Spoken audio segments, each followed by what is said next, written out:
प्रभु यीशु मसीह के मधुर और मीठे नाम में आज दिनांक 28 अगस्त दिन रविवार को हम आप सब अपम के श्रोताओं का हार्दिक स्वागत करते हैं। आज के दिन के लिए जो वचन है वो लिया गया है फिलिपियों की पत्री उसका 3 अध्याय 13 और 14 पद। वचन इस प्रकार से कहता है, हे भाइयों, मेरी भावना यह नहीं कि मैं पकड़ चुका हूँ, परंतु केवल यह एक काम करता हूँ कि जो बातें पीछे रह गई हैं उनको भूलकर आगे की बातों की ओर बढ़ता हुआ निशाने की ओर दौड़ा चला जाता हूँ, ताकि वह इनाम पाऊँ जिसके लिए परमेश्वर ने मुझे मसीह यीशु में ऊपर बुलाया है। प्रभु मेरे प्रिय लोगों, मसीही जीवन प्रगति का जीवन है और इसमें कोई मोड़ नहीं। जरा सोचिए, पहाड़ की सड़क पर एक कार ऊपर की ओर जा रही हो और यदि गियर फेल हो जाए या फिर विफल हो जाए और न्यूट्रल से फिसल जाता है तो कार ऊपर की ओर बढ़ना बंद करके बहुत तेजी से वापस नीचे की तरफ आने लगी, जिसका परिणाम स्वरूप बड़ी दुर्घटना हो सकती है। मसीही जीवन के साथ भी ऐसा ही होता है। जब किसी परिस्थिति से हम पीछे हटना नहीं चाहते और भी विश्वास में हम पीछे नहीं हटना चाहते और हम कभी पीछे मुड़ के नहीं देखना चाहते और परमेश्वर भी नहीं चाहता है कि हम विश्वास में पीछे मुड़े। हमें उस घटना को हमेशा याद रखना है चाहिए कि जब परमेश्वर के दूतों ने सदोम में लूत के परिवार से कहा कि तू पीछे मुड़ के ना देखना, लेकिन हम ये जानते हैं कि किस प्रकार से लूत की पत्नी ने पीछे मुड़ के देखा और उसका परिणाम क्या ही निकला। उसकी पत्नी नमक का खंभा बन गई।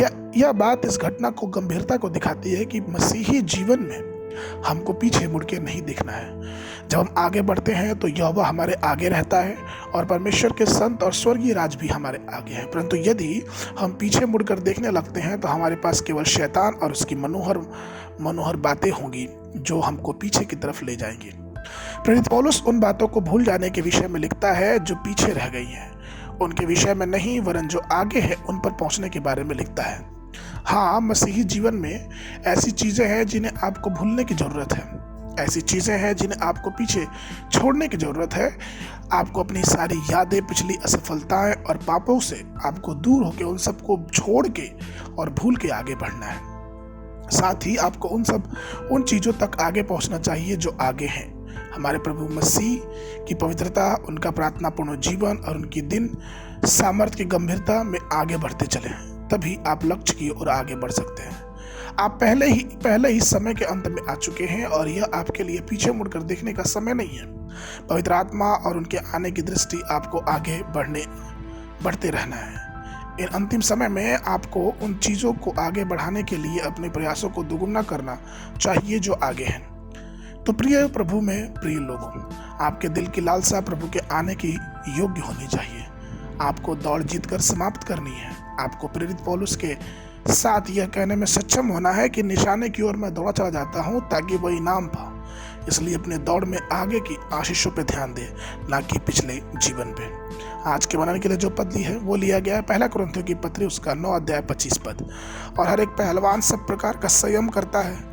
वे तो एक मुरझाने वाले मुकुट को पाने के लिए यह सब करते हैं, परंतु हम तो उस मुकुट के लिए करते हैं जो मुरझाने का नहीं। बाइबल अध्ययन के लिए सुबह के समय भजन संहिता की पुस्तक 123, 24 और 125 अध्याय, संध्या समय 1 कुरिन्थियों की पत्री उसका 10 अध्याय 1 पद से लेके 18 पद तक। परमेश्वर आप सबको आशीष देवे।